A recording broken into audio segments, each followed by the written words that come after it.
மத்திய கொழும்பிலே பாபர் வீதியிலே கடந்த காலங்களிலே இன முருகலுக்கு இடம் கொடுத்த இடம் ஏற்பட்டிருந்த இந்த இடம் இப்பொழுது மத ஒற்றுமைக்கு அடையாளமாக தமிழ் மக்கள், முஸ்லீம் மக்கள், சிங்கள மக்கள் ஆகிய அனைவரும் வாழ்ந்து கொண்டிருக்கூடிய மத்திய கொழும்புக்கு ஒரு இன ஒற்றுமையின் அடையாளமாக, முழு நாட்டுக்குமே இன ஒற்றுமை எப்படி இருக்க வேண்டும் என்பதற்கு அடையாளமாக இந்த நிகழ்வு நடந்து கொண்டிருப்பதை பார்க்கும்போது மகிழ்ச்சியாக இருக்கின்றது.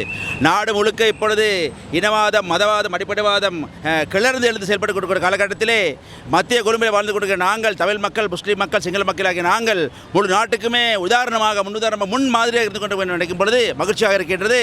ஆகவே இந்த தேர் இன்று ஆரம்பமாகி இது மூலமாக தேர் இந்த இந்து மதத்தின் அடையாளமாக கொழும்பு நகரம் முழுக்க, மத்திய கொழும்பு வீதிகள் முழுக்க செல்லும் பொழுது இதன் அடையாளம் இந்து மதத்தின் பெருமை மாத்திரமல்லாமல் இன ஒற்றுமை, இன ஐக்கியம், மத சமத்துவம் என்ற அந்த செயல்பாடுகளை முன்னெடுப்பது எனக்கு மிக மகிழ்ச்சியாக இருக்கிறது.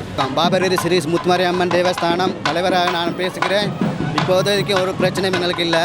இந்த கோயில் 1946 தொடக்கி இன்ன வரைக்கும் நடந்துக்கிட்டு தான் வந்துச்சு. ஆனால் இப்படி தேர் திருவிழா புகழ்காலமாக எடுக்கவில்லை. ஆனால் இப்போ இந்த கோயிலில் நாங்களாக்கிய தேர் இதெல்லாம் எடுத்துக்கிட்டு வரோம். அது பல முறைகளால் இடங்களை எடுக்கலாம் போச்சு. போன வருடமும் கொஞ்சம் தடுங்களாக இருந்துச்சு. அப்புறம் எடுத்த இந்த வருடம் அதே மாதிரி இந்த பெண் ஒரு மாதிரி பிரச்சனை இல்லாமல் எடுக்கிறோம். எனக்கு சந்தோஷமாக இருக்குது. வணக்கம். கொழும்பு கொட்டாஞ்சேனை மகாவித்யாலய மாவட்ட பாபர் வீதியில் அமைந்திருக்கும் ஸ்ரீ முனியாண்டி ஸ்ரீ முத்துமாரியம்மன் தேவஸ்தானத்தின் 48வது வருஷாபிஷேகமும் இதன் பூஜைகள் தொடர்ந்து 48 வருஷங்கள் நடந்து கொண்டிருக்கின்றன.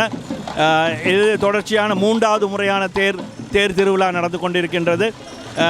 இந்த ஆலயத்தின் வரலாறை கூற வேண்டுமென்றால், இந்திய வம்சாவளிகள் இந்தியாவிலிருந்து இலங்கைக்கு அழைத்து வரும் பொழுது, அவர்கள் கொழும்பு நகரம் ஊடாக வரும் பொழுது அவர்களுக்கு தங்குவதற்கு இப்பிரதேசம் உருவாக்கப்பட்டது. அதனூடாக அவர்கள் வழிபடுவதற்கு இங்கே முனியாண்டி சுவாமி உருவாக்கப்பட்டு, அதன் பின் முத்து மாரியம்மனையும் பிரதிஷ்டை பண்ணி ஒரு சிறப்பான முறையில் கிட்டத்தட்ட 100 வருடங்களுக்கு மேலாக இந்த ஆலயம் செயற்பட்டு கொண்டு வருகின்றது.